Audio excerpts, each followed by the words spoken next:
I've worked with people who have 700 T cells, and their health isn't compromised at all, and they're miserable, and all they can think about, what'll happen if I become demented? What'll happen if I lose my health insurance? What'll happen if I lose my job? How will I tell my mother? How will I do this?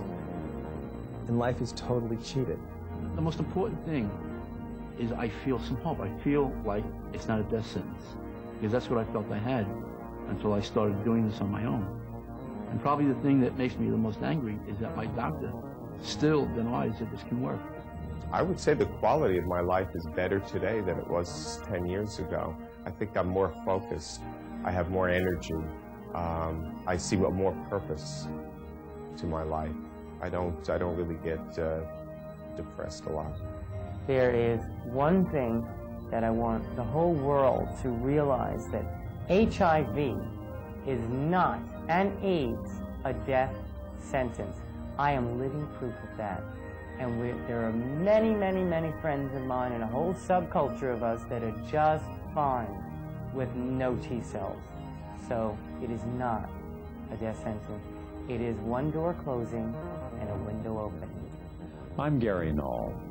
There have been many documentaries and films, including the very popular movie Philadelphia, that give pretty much the same story about AIDS. HIV equals AIDS, and that equals death. Those are all very unhappy endings. But there are many individuals challenging that notion. In fact, as you will see, individuals who had full-blown AIDS, many right near death, today they are alive and well. And they've used natural techniques. This is their story, living with AIDS naturally.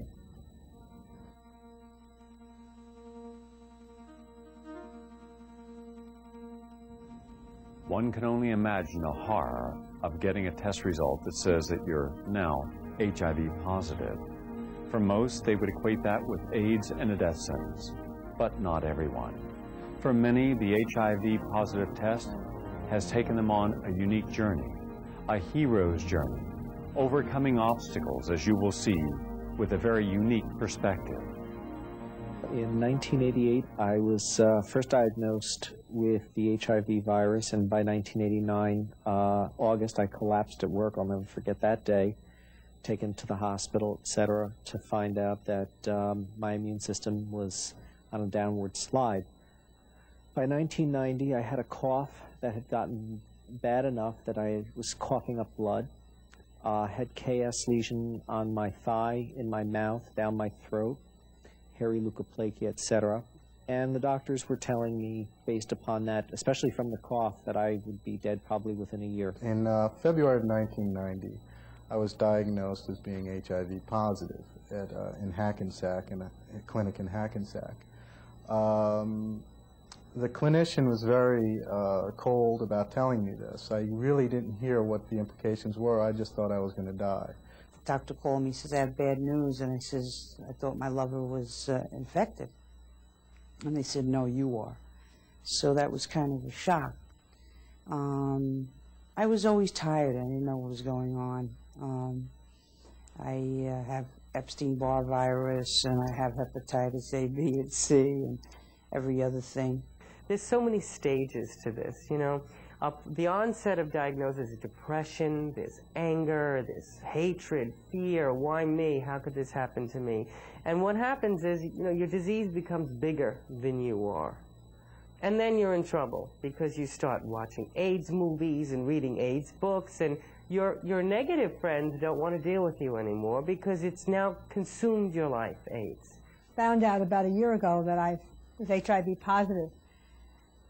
And it was one of the most devastating, unreal experiences that I'd ever had, and because I also at that same time turned 50. And somehow it just didn't seem to go with my life or me and who I was, and I had to bring back into focus everything about who I was and what I was going through in terms of not only my age, but my health, and all those factors seemed to combine.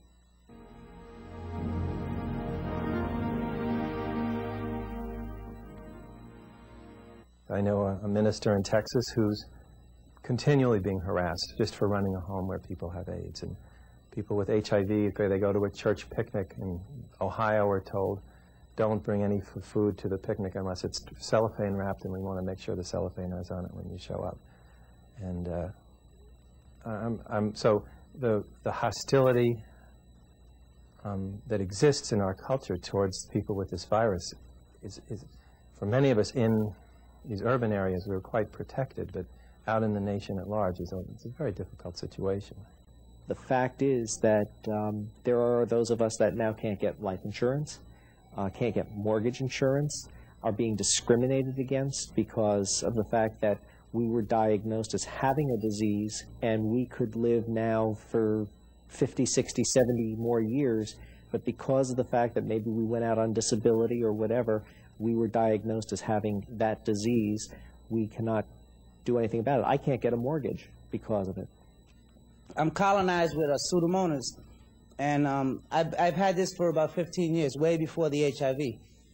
And that's the only problem that I've had, other than, you know, I keep getting infections because I'm colonized.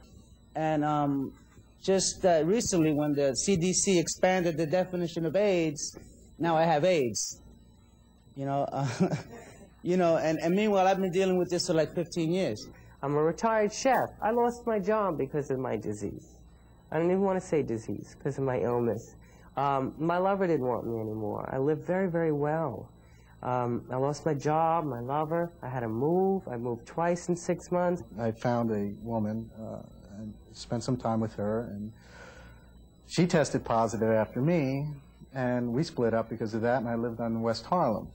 So here I am. I went from president of my own corporation in New Jersey to a bike messenger living on 136th Street with rats and with a broken leg, well, broken kneecap, and living on $400 of disability because as a bike messenger I was an independent contractor and I had no means of employment. So I started digging in garbage for 5-cent nickel deposit cans out of the garbage and to refund them to supplement my income. Being totally healthy the whole time, despite a broken leg, and I thought I was going to die. What I tell people is as painful as it is, I think you have to be honest. I don't think that you can hide your situation from anyone. Not only is there a legal requirement to tell people what's going on, I think personally you get better when you start telling the truth. I don't see how someone can have a major recovery when they're secretive about what's going on and they're hiding this stuff. I know the risk is isolation and rejection and horrible things, but anyone who really cares about you will stand by you. And the people who walk away, who the hell needs them? You're better off without them. That's my opinion.